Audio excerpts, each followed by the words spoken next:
நரகம் by Don brown. அத்தியாயம் 22.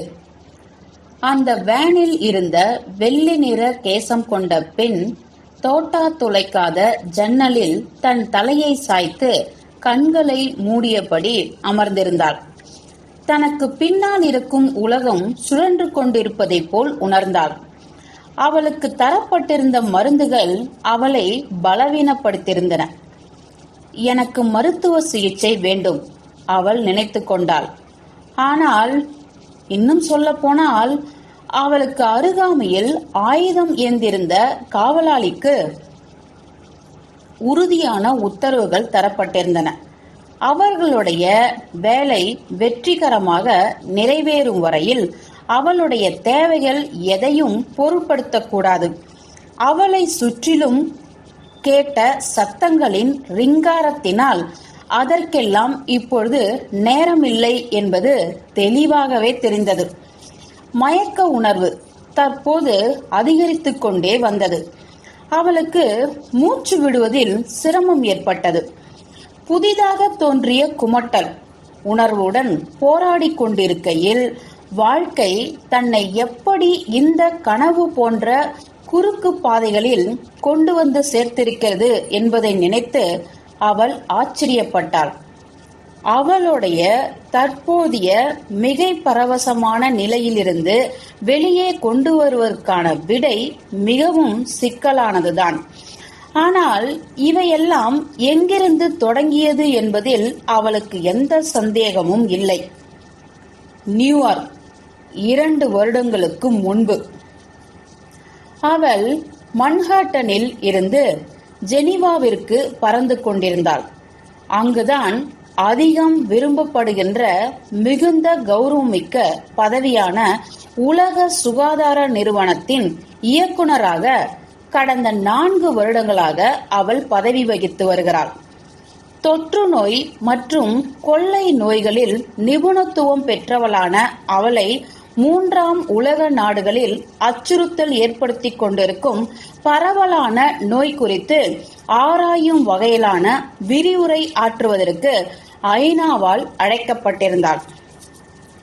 அவளுடைய பேச்சு நம்பிக்கை தருவதாகவும் நேர்மறையானதாகவும் இருந்தது என்பதுடன் உலக சுகாதார நிறுவனத்தால் திட்டமிடப்பட்டுள்ள சில புதிய மேம்பட்ட கண்டுபிடிப்பு முறைகள் மற்றும் சிகிச்சைகள் பற்றியும் அவள் பேசினாள். அவளுடைய பேச்சிற்கு எப்பொழுதுமே பிரமாதமான வரவேற்பு இருந்தது.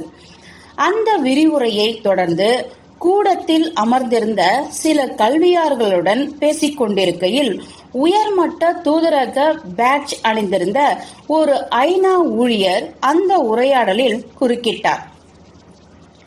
டாக்டர் சின்ஸ்கி, வெளியுறவுத்துறை கவுன்சிலிடம் இருந்து எங்களுக்கு அழைப்பு வந்தது.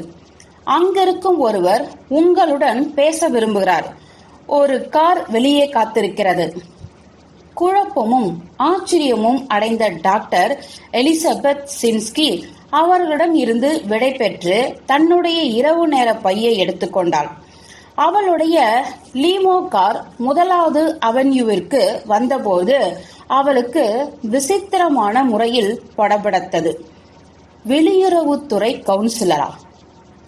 பெரும்பாலானவர்களைப் போல் எலிசபெத் சின்சியும் அந்த வதந்திகளை கேள்விப்பட்டிருக்கிறாள்.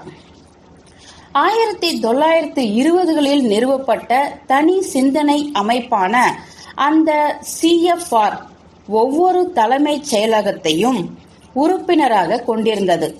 1/2 டசனுக்கும் மேற்பட்ட அதிபர்கள், பெரும்பாலான CIA தலைவர்கள், செனட்டர்கள், நீதிபதிகள் மற்றும் மார்க்கன், ரோத்ஷில்ட் மற்றும் ராக்பெல்லர் போன்ற வம்சவாளியினரையும் உறுப்பினராக கொண்டிருந்தது. அதன் உறுப்பினர்கள் அவை ஒப்பிடும் ரீதியில் அல்லாமல் மூளைத்திறன், அரசியல் செல்வாக்கு மற்றும் செல்வ செழிப்பு கொண்ட அனைவரையும் உள்ளிட்டதாக இருந்தது என்பதால் வெளியுறவுத்துறை கவுன்சிலரானது பூமியில் இருப்பதாலேயே மிகவும் செல்வாக்கு வாய்ந்த தனியார் கிளப் என்ற கௌரவத்தை பெற்றிருந்தது. உலக சுகாதார நிறுவனத்தின் இயக்குனராக இருக்கும் எலிசபெத்தும் இந்த பெரிய மனிதர்களுடன் தோல் உரச உறவாடுவதற்கு அந்நியர் அல்ல. உலக சுகாதார நிறுவனத்துடனான அவளுடைய நீண்ட உறவு அவளுடைய வெளிப்படையாக பேசக்கூடிய இயல்புடன் சேர்ந்து உலகின் செல்வாக்கு மிக்க மனிதர்களுள் ஒருவர் என்ற தன்னுடைய பட்டியலில் ஒரு பிரதான செய்தி பத்திரிகை அவரையும் சேர்த்திருந்தது. அவள் ஒரு நோயுற்ற குழந்தையாக இருந்திருப்பதை வைத்து பார்த்தால் அந்த பத்திரிகை வெளியிட்டிருந்த அவளுடைய புகைப்படத்தின் கீழே உலக சுகாதாரத்தின் முகம் என்று எழுதியிருப்பது நிச்சயம் முரண்பாடானதாகத்தான் தோன்றும். 6 வயதிலேயே கடுமையான ஆஸ்மா தாக்குதலுக்கு ஆளானவள் அவள். உத்தரவாதம் அளிக்கும் ஒரு புதிய மருந்தை உலகின் முதல் குளுக்கோகார்டிகாய்ட்ஸ் அல்லது ஸ்டெராய்டு ஹார்மோன்ஸ்களை அதிக அளவுக்கு எடுத்துக்கொள்ள வேண்டிய நிலையில் இருந்தாள். அது அவளுடைய ஆஸ்மா அறிகுறிகளை அற்புதமான முறையில் குணப்படுத்தியது. இதில் சோகம் என்னவென்றால், சின்ஸ்கி பூப்பெய்திய பின்னர் சில வருடங்கள் வரை அந்த மருந்தின் எதிர்பாராத பக்க விளைவுகள் எதுவும் அவளிடத்தில் தோன்றவில்லை. என்றாலும் அது மாதவிடாய் சூழ்ச்சியையும் உருவாக்கவே இல்லை. 19 வயதில் மருத்துவரின் அறையில் அமர்ந்திருக்கையில் அவளுடைய கருத்தரிக்கும் அமைப்பு நிரந்தரமாக செயலிழந்து விட்டது என்பதை தெரிந்து கொண்ட அந்த இருண்ட தருணத்தை அவள் இன்னும் மறக்கவில்லை. எலிசபெத் சின்சிக்கு குழந்தை பிறக்கவில்லை. காலம் இந்த வெறுமையை பூர்த்தி செய்யும், அந்த டாக்டர் உறுதியளித்தார். ஆனால் அதன் சோகமும் கோபமும் அவளுள் மட்டுமே வளர்ந்து கொண்டிருந்தது. குரூரம் என்னவென்றால், அவளுடைய இனப்பெருக்க திறனை கொள்ளையடித்து சென்ற அந்த மருந்துகள் அவளுடைய விலங்கின உள்ளுணர்வுகளையும் அவ்வாறு கொள்ளையடித்து செல்ல தவறிவிட்டன என்பதுதான். பல்லாண்டுகளாக இந்த சாத்தியமல்லாத ஆசையை நிறைவேற்றிக் கொள்ள தன் ஏக்கங்களுடன் அவள் போராடி கொண்டே இருந்திருக்கிறாள்.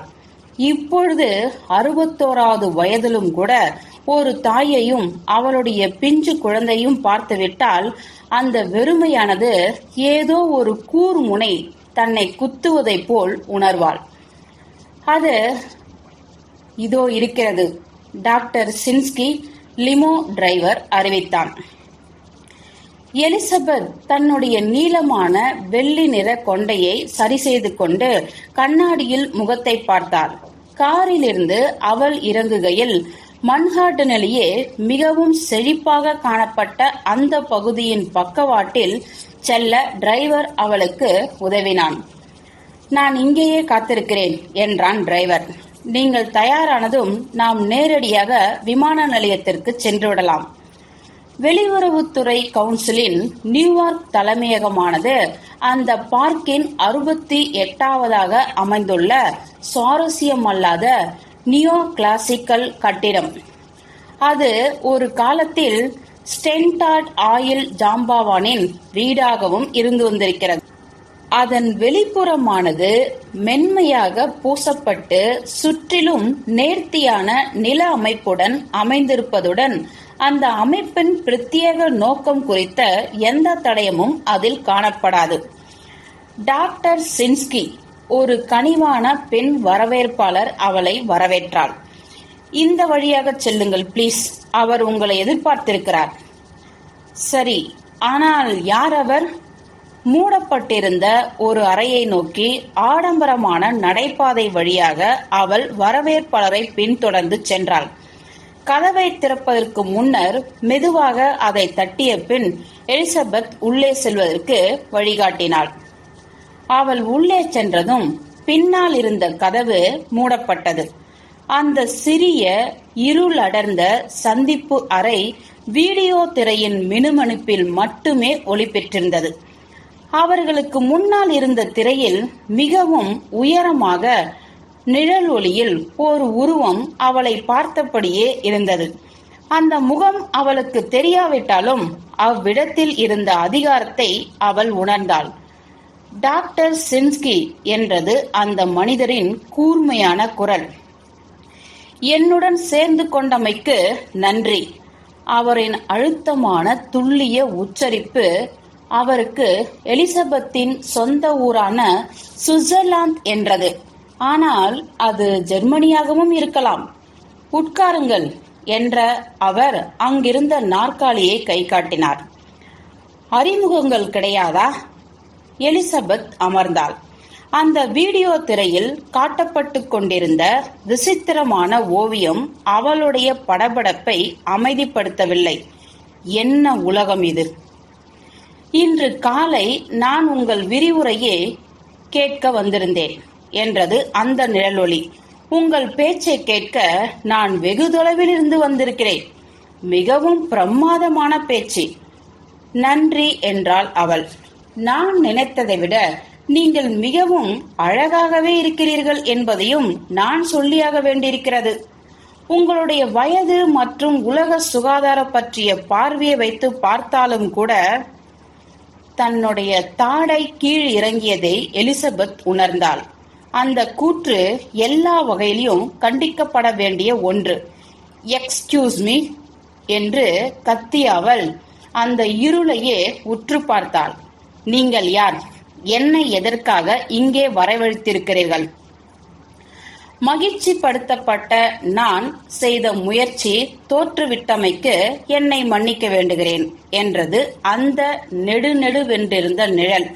அந்த திரையில் தெரியும் படம் நீங்கள் ஏன் இங்கே இருக்கிறீர்கள் என்பதை காட்டும். சின்ஸ்கி அந்த பயங்கரமான காட்சியை பார்த்தாள். மனித கடலால் நிரம்பியிருக்கும் ஒரு பரந்த கடல் ஓவியம். நோயுற்றவர்களின் கூட்டம். தாறுமாறான அந்த கூட்டத்தில் தங்களுடைய நிர்வாண உடல்களுடன் ஒருவர் மீது மற்றவர் ஏறுவதற்கு முயற்சித்துக் கொண்டிருந்தனர். மாபெரும் ஓவியர் டோரே என்றார் அவர். தாந்தே அல்ஜீரியின் நரகம் பற்றிய பார்வையை மிகவும் அற்புதமான முறையில் சோகம் மேலிட விளக்கும் ஓவியம். இதை பார்க்க உங்களுக்கு சௌகரியமாக இருக்கும் என்று நம்புகிறேன். ஏனென்றால் நாம் எல்லோரும் அங்குதான் சென்று கொண்டிருக்கிறோம். சற்று இடைவெளி விட்ட அவர் அவளை நோக்கி மெதுவாக நகர்ந்தார். அது ஏன் என்று உங்களுக்கு சொல்கிறேன். அவர் அவளை நோக்கி நகர்ந்தபடியே இருந்தார். ஒவ்வொரு அடி எடுத்து வைக்கும் போதும் அவர் வளர்ந்து கொண்டே இருப்பதை போல் இருந்தது. நான் இந்த துண்டு காகிதத்தை எடுத்து இரண்டாக கிழித்து அதை மேஜை அருகில் நின்ற அவர் ஒரு துண்டு காகிதத்தை எடுத்து அதை சத்தம் ஏற்படுத்தும் வகையில் பாதியாக கிழித்தார். அந்த இரண்டு பாகங்களையும் ஒன்றன் மீது ஒன்றாக வைத்தால் அது இரண்டு பாதிகளையும் ஒன்றாக வைத்தார். பின்னர் அதே செயல்களை நான் செய்து கொண்டே இருந்தால் அவர் மீண்டும் மீண்டும் காகிதங்களை கிழித்து அவ்வாறே அடுக்கினார். அதன் அசல் கெட்டித்தன்மையை காட்டிலும் 4 மடங்கு அதிக கெட்டித்தன்மை உள்ள காகித கட்டை உருவாக்கிவிட்டேன் இல்லையா? அந்த அறையின் இருளில் அவருடைய கண்கள் கனன்று கொண்டிருப்பதை போல் இருந்தது. எலிசபெத் அவருடைய அதிகார துணியையும் மூர்க்கமான தோரணையும் மதிக்கவே இல்லை. அவள் எதுவும் சொல்லவில்லை. யூக ரீதியாக பேசினால் நெருக்கமாக நெருங்கி வந்தபடியே அவர் பேசினார். அந்த காகிதத்தின் அசலான தாள் 1 மில்லி மீட்டரில் 10ல் 1 பங்கு மட்டுமே இருக்கும். இதையே நான் திரும்ப திரும்ப செய்தால், அதாவது 50 முறைகள் செய்கிறேன் என்றால் இந்த கட்டு எவ்வளவு உயரமாக இருக்கும் என்று உங்களுக்கு தெரியுமா? எலிசபெத் எழுந்து நின்றாள். எனக்கு தெரியும். தான் யோசித்ததை விட மிகுந்த வெறுப்புடன் அவள் பதில் கூறினாள். 2க்கு 50 மடங்கு அளவில் 1 மில்லி மீட்டரில் 10ல் 1 பங்கு இருக்கும். இது வடிவியல் கணிதம். நான் இங்கே என்ன செய்து கொண்டிருக்கிறேன் என்று தெரிந்து கொள்ளலாமா?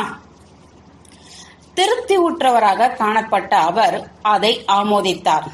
ஆமாம், அதன் உண்மையான மதிப்பு என்னவாக இருக்கும் என்று உங்களால் யூகிக்க முடிகிறதா?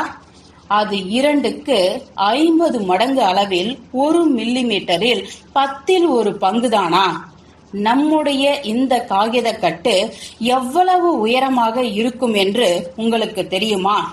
அவர் சற்று நேரமே இடைவெளி விட்டார். நம்முடைய காகித கட்டு 50 முறை இரட்டிப்பானாலே எல்லா வகையிலையும் அது சூரியனையே எட்டிவிடும். எலிசபெத் இதனால் ஆச்சரியப்படவில்லை. அதிகரித்தபடியே செல்லும் வடிவியல் கணிதத்தின் வளர்ச்சியை தான் அவள் தன்னுடைய எல்லா விதமான வேலைகளிலும் பயன்படுத்தி வருகிறாள். தொற்று ஏற்படுத்தும் சுற்றளவுகள், தொற்று ஏற்பட்ட செல்கள் பல்கி பெருகுவது, சாவு எண்ணிக்கை மதிப்பீடு. நான் அப்பாவியாக தெரிந்தால் என்னை மன்னிக்க வேண்டும் என்ற அவள் தன்னுடைய எரிச்சலை மறைக்க எந்த வகையிலும் முயற்சிக்கவில்லை. ஆனால் நீங்கள் என்ன சொல்ல வருகிறீர்கள் என்றும் எனக்கு தெரியவில்லை. நான் சொல்ல வருவதா? அவர் கலுக்கென்று சிரித்தார். நம்முடைய மனித மக்கள் தொகை வளர்ச்சி வரலாற்றில் சட்டென்று மிக மிக அதிகமாகிவிட்டது என்பதை தான் நான் சொல்ல வருகிறேன். இந்த பூமியின் மக்கள் தொகையானது இந்த காகித கட்டினை போல் மிக குறைவான அளவில் இருந்துதான் தொடங்கியது. ஆனால் அபாயகரமான அளவை எட்டிவிட்டது. அவர் மீண்டும் பேசினார். இதை பரிசீலித்து பாருங்கள். பூமியின் மக்கள் தொகை பெருக ஆயிரக்கணக்கான ஆண்டுகள் ஆகியிருக்கின்றன. மனிதன் தோன்றிய காலம் முதலாக 1800கள் வரை 1 பில்லியன் மக்கள் தொகையினரே இருந்திருக்கின்றனர்.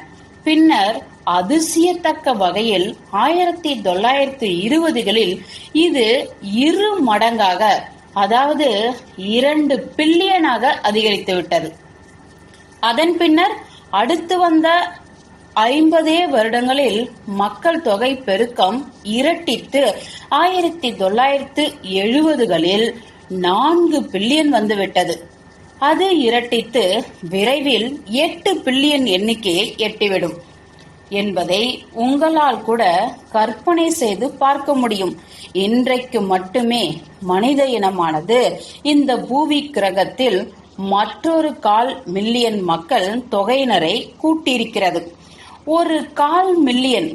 இது இப்படியே தினமும் வெயில் மழை பாராமல் நடந்து கொண்டிருக்கிறது.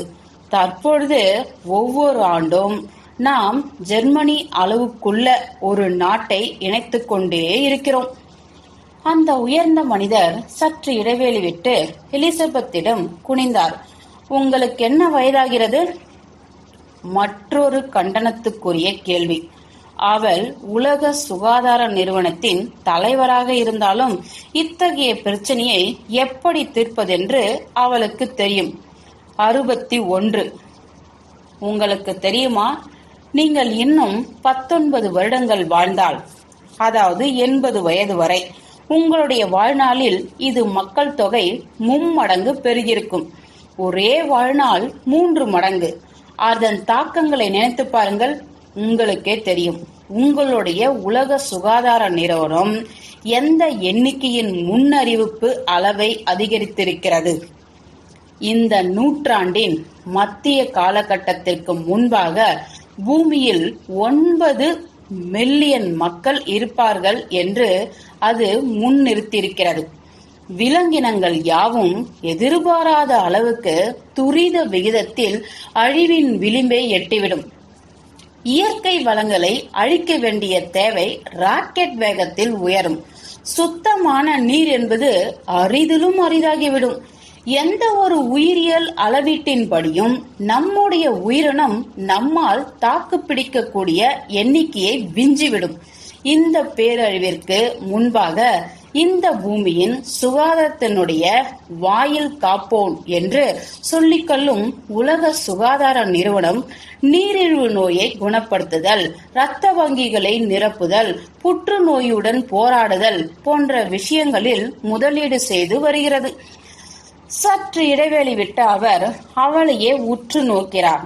அதனால்தான் நான் உங்களை இங்கே அழைத்து நேரடியாக கேட்கிறேன். நாம் எதிர்நோக்க போகும் இந்த பிரச்சனையை எதிர்கொள்ள என்ன எழவுக்கு உலக சுகாதார நிறுவனத்திடம் துணிச்சல் இல்லாம போய்விட்டது. எலிசபெத் இப்போது வெந்து புழுங்கிக் கொண்டிருந்தார். நீங்கள் யாராக வேண்டுமானால் இருந்துவிட்டு போங்கள். மக்கள் தொகை அதிக அளவில் பெருகி வரும் விஷயத்தை உலக சுகாதார நிறுவனம் மிகவும் சீரியஸாக கவனித்து வருவது உங்களுக்கு தெரியாமல் இருக்காது. சமீபத்தில் கூட மில்லியன் கணக்கான டாலர்களை செலவழித்து ஆப்பிரிக்காவுக்கு டாக்டர்களை அனுப்பி இலவச ஆணுரைகள் விநியோகிக்க செய்து குடும்ப கட்டுப்பாடு குறித்து மக்களுக்கு போதித்து வருகிறோம். ஆமாம், அந்த உயர்ந்த மனிதர் நக்கலடித்தார்.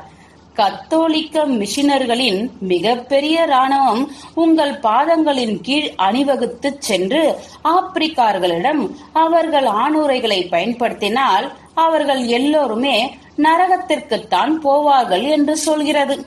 இப்பொழுது ஆப்பிரிக்கா தான் புதிய சுற்றுச்சூழல் பிரச்சனையாகியிருக்கிறது இல்லையா? அங்குள்ள நிலங்கள் எல்லாம் பயன்படுத்தப்படாத ஆணுரைகளின் குவியலால் குப்பை மேடாகி வருகின்றன என்பது உங்களுக்கு தெரியுமா?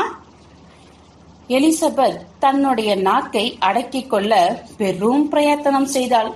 இந்த விஷயத்தில் அவர் சொல்வது சரிதான். இப்போதும் கூட நவீன கத்தோலிக்குகள் இனப்பெருக்க பிரச்சனையில் வாடிகன் மூக்கை நுழைப்பதற்கு எதிராக திருப்பி தாக்க தொடங்கியுள்ளனர். இதில் மிகவும் குறிப்பிடத்தகுந்தவர் என்று மெலிண்டா கேட்ஸை தான் சொல்ல வேண்டும். ஒரு அர்ப்பணிப்பு மிக்க கத்தோலிக்கக்காரனான அவர் உலகம் முழுவதிலும் பிறப்பு கட்டுப்பாட்டை மேம்படுத்துவதற்காக 560 மில்லியன் அமெரிக்க டாலர்களை செலவழித்து தன்னுடைய சொந்த தேவாலயத்தினாலேயே கடும் சீற்றத்திற்கு ஆளாகியிருக்கிறார். பில் கேட்ஸும் மெலிண்டா கேட்ஸும் இந்த உலகின் ஆரோக்கியத்தை மேம்படுத்துவதற்காக தங்களுடைய அறக்கட்டளை மூலம் செய்து வரும் விஷயங்களுக்காக புனிதர்களாக அறிவிக்கப்பட வேண்டும் என்று பல முறை எலிசபெத் சின்ஸ்கியே பொதுக்கூட்டங்களில் பேசியிருக்கிறாள். சோகம் என்னவென்றால், புனித தன்மை வழங்கும் தகுதி உள்ள ஒரே அமைப்பு அவர்களுடைய கிறிஸ்துவ இயல்புள்ள முயற்சிகளை கண்டு கொள்ளவே இல்லை என்பதுதான். டாக்டர் சின்ஸ்கி அந்த நிழல் தொடர்ந்து பேசியது உலக சுகாதார நிறுவனம் தெரிந்து கொள்ள தவறிய ஒரே விஷயம் என்னவென்றால், உலகில் ஒரே ஒரு சுகாதார பிரச்சனை தான் இருக்கிறது என்பதைதான். திரையில் தெரிந்த வருத்தம் தோய்ந்த படத்தை அவர் மீண்டும் சுட்டிக்காட்டினார். துள்ள துடித்தபடி கதறிக்கொண்டிருக்கும் மனித கடல் இதுதான். அவர் சற்று இடைவெளி விட்டார். நீங்கள் ஓர் அறிவியலாளர் என்பதை நான் புரிந்து கொள்கிறேன். இலக்கியமோ அல்லது நுண்கலைகளோ படிப்பவராக நீங்க இல்லை. அதனால்தான் நீங்கள் நன்றாக புரிந்து கொள்ளும் வகையிலான மொழியை பேசக்கூடிய மற்றொரு படத்தை நான் உங்களுக்கு காட்டப் போகிறேன். அந்த அறையில் மீண்டும் உடனடியாக இருள் சூழ்ந்தது. திரை புத்துணர்ச்சி பெற்றது. அந்த புதிய படம் எலிசபெத் ஏற்கனவே பல முறை பார்த்ததுதான். அது எப்பொழுதுமே தவிர்க்க இயலாமையின் அச்சுறுத்தும் உணர்வை கொடுப்பது. அந்த அறையில் ஒரு கனத்த அமைதி நிலவியது. ஆமாம் என்றார் அந்த ஒல்லியான மனிதர். இந்த கிராஃபிற்கான சரியான பதில் அமைதியான பயங்கரம்தான். இதை பார்ப்பது என்பது எதிரே வந்து கொண்டிருக்கும் வாகனத்தின் ஹெட்லைட்டினுடைய மைய பகுதிக்குள்ளாக பார்ப்பதை போன்றதுதான். மெதுவாக எலிசபெத்தை நோக்கி திரும்பிய அந்த மனிதர் ஒரு இறுக்கமான அதிகார துணிவுள்ள புன்னகையை வெளிப்படுத்தினார். ஏதேனும் கேள்விகள் இருக்கின்றனவா டாக்டர் சின்ஸ்கி? ஒன்றே ஒன்று, அவள் பதில் கூறினாள். இங்கே எனக்கு விரிவுரையாற்ற அழைத்தீர்களா அல்லது என்னை அவமானப்படுத்த அழைத்தீர்களா? இரண்டிற்கும் அல்ல. அவருடைய குரல் அச்சுறுத்தும் வகையில் தூண்டக்கூடியதாக மாறியது. உங்களுடன் பணிபுரிவதற்காகத்தான் நான் இங்கே வரவழைத்தேன். மிகப்படியான மக்கள் தொகை ஒரு சுகாதார பிரச்சனை என்பதை நீங்கள் புரிந்து கொண்டிருப்பீர்கள் என்பதில் எனக்கு சந்தேகமில்லை. ஆனால் அது மனிதனின் ஆன்மாவையே பாதிக்கும் என்பதை நீங்கள் புரிந்து கொள்ளவில்லையோ என்றுதான் எனக்கு பயமாக இருக்கிறது. அதிக மக்கள் தொகை பெருக்கத்தின் நெருக்கடியால் திருடுவதை பற்றி நினைத்து கூட பார்த்திராதவர்கள் தங்கள் குடும்பத்தினருக்காக திருடர்கள் ஆவார்கள். கொலை செய்வதை பற்றி நினைத்து கூட பார்த்திராதவர்கள் தங்கள் குடும்பத்திற்காக கொலைக்காரர்கள் ஆவார்கள். தாந்தே குறிப்பிடும் எல்லா மரண பாவங்களும் தற்பெருமை, பேராசை, பெருங்காமம், பொறாமை, பெருந்தீனி, வெஞ்சினம், சோம்பல் ஊடுருவத் தொடங்கும். அவை மனிதத்தன்மையை மீறி செல்லும். அவை நம்முடைய வசதி வாய்ப்புகளுக்காக வலிமை பெறும். நாம் மனிதனின் ஆன்மாவுக்கான போரை எதிர்கொள்ள நேரிடும். நான் ஒரு உயிரியலாளர். நான் உயிர்களைத்தான் காப்பாற்றுகிறேன், ஆன்மாக்களை அல்ல. சரி, வரவிருக்கும் வருடங்களில் உயிர்களை காப்பாற்றுவது கூட மிகவும் சிக்கலானதாகிவிடும் என்று என்னால் உறுதியாக சொல்ல முடியும். ஆன்மீக திருப்தியின்மையை காட்டிலும் மக்கள் தொகை பெருக்கமே அதிகரிக்கும். மாக்கியாவெல்லியில் ஒரு பத்தி இருக்கிறது. ஆமாம், அவள் குறுக்கிட்டு அந்த புகழ்பெற்ற மேற்கோளை தன் நினைவில் இருந்து கூறினாள். உலகின் எல்லா பகுதிகளுக்கும் வந்தேரிகளால் நிரம்பிவிடப் போதும் அவர்களால் உயிர் வாழவும் முடியாது. எங்கிருந்தும் தங்களை நீக்கிக் கொள்ளவும் முடியாது. உலகம் தன்னைத்தானே தூய்மைப்படுத்திக் கொள்ளும். அவள் அவரை ஏறிட்டு பார்த்தாள். உலக சுகாதார நிறுவனத்தில் உள்ள எங்கள் அனைவருக்குமே அந்த மேற்கோள் தெரியும். நல்லது, அப்படியென்றால் கொள்ளை நோய்கள்தான் உலகம் தன்னைத்தானே சுத்தப்படுத்திக் கொள்ள ஆன இயல்பான வழி என்று மாக்கியாவெல்லி பேசுகிறார் என்று உங்களுக்கு தெரியும். ஆமாம், என்னுடைய பேச்சில் நான் குறிப்பிட்டதை போல் மக்கள் தொகை அடர்த்திக்கும் பரவலான அளவில் கொள்ளை நோய்களுக்கும் இடையில் உள்ள நேரடி தொடர்பு பற்றி எங்கள் அனைவருக்குமே தெரியும். ஆனால் நாங்கள் தொடர்ந்து அவற்றை கண்டுபிடிக்கவும் சிகிச்சை அளிப்பதற்கான புதிய முறைகளை பற்றியும் திட்டமிட்டு வருகிறோம். எதிர்கால கொள்ளை நோய்களை தடுக்க முடியும் என்பதில் உலக சுகாதார நிறுவனத்திற்கு இன்னமும் நம்பிக்கை இருக்கிறது. அது பாவம். எலிசபெத் அவநம்பிக்கையுடன் வெறித்து பார்த்தாள். நீங்கள் சொல்வது புரியவில்லையே. டாக்டர் சின்ஸ்கி ஒரு வினோதமான சிரிப்புடன் அவர் கூறினார். கொள்ளை நோய்களை கட்டுப்படுத்துவது ஏதோ நல்ல விஷயம் என்பது போல் நீங்கள் பேசிக் கொண்டிருக்கிறீர்கள். நிசப்தமான அவநம்பிக்கையுடன் அவள் அவரிடமிருந்து விலகி நின்றாள். இதோ நீங்களே விஷயத்திற்கு வந்துவிட்டீர்களே என்றார் அந்த மெலிந்த மனிதர். அது ஏதோ ஒரு அட்டர்னி ஜெனரல் தன்னுடைய வழக்கை முடித்து விட்டதை போல இருந்தது. நான் இங்கே உலக சுகாதார நிறுவனத்தின் தலைவருடன் நின்று கொண்டிருக்கிறேன். அந்த நிறுவனத்துக்கு கிடைத்தவர் சிறந்தவராவார். இதை நீங்கள் பரிசீலித்து பார்த்தால் ஒரு பயங்கரமான சிந்தனையாகத்தான் தோன்றும். வரப்போகும் இந்த துயரத்தின் பிம்பத்தை தான் நான் உங்களுக்கு காட்டுகிறேன். அவர் அந்த திரைக்கு புத்துணர்ச்சி அளித்தார். மீண்டும் அந்த இறந்த உடல்கள் திரையில் தோன்றின. கட்டுப்படுத்தப்படாத மக்கள் தொகை பெருக்கத்தின் அச்சுறுத்தும் சக்தி குறித்து நான் உங்களுக்கு நினைவூட்டுகிறேன். அவர் அந்த சிறிய காகிதக்கட்டை காட்டினார். நாம் ஆன்மீக சிதைவின் விளிம்பில் இருக்கிறோம் என்ற உண்மையை உங்களுக்கு வெளிச்சம் போட்டு காட்டுகிறேன். சற்று இடைவெளி விட்ட அவர் அவளை நோக்கி நேராக திரும்பினார். அதற்கு உங்களுடைய பதில் என்ன? ஆப்பிரிக்காவிற்கு இலவச ஆணுரைகள் வழங்குவது. அந்த மனிதர் ஒரு அச்சுறுத்தும் புன்னகை பூத்தார். மோத வந்து கொண்டிருக்கும் எரிக்கல்லின் மீது கை நிறைய நீரை அள்ளி தெளிப்பது போன்றுதான் இதுவும். இந்த டைம் பாம் இனியும் ஒலிக்காது. அது ஏற்கனவே ஒலிப்பதை நிறுத்திக் கொண்டு வெடிக்க காத்திருக்கிறது. மேலும் அதீத நடவடிக்கைகள் இல்லாமல் மடங்கியல் கணிதம் மட்டுமே உன்னுடைய கடவுளாக இருக்க முடியும். அவர் வெஞ்சினம் கொண்ட கடவுள். பார்க் அவென்யூவிற்கு வெளியிலேயே அவர் தாந்தேனுடைய நரகத்தின் காட்சியை உன்னிடத்தில் கொண்டு வந்திருப்பார். கட்டுக்கடங்காத மக்கள் திரள் தங்களுடைய மலத்திலேயே உருண்டு புரளும் காட்சி அது.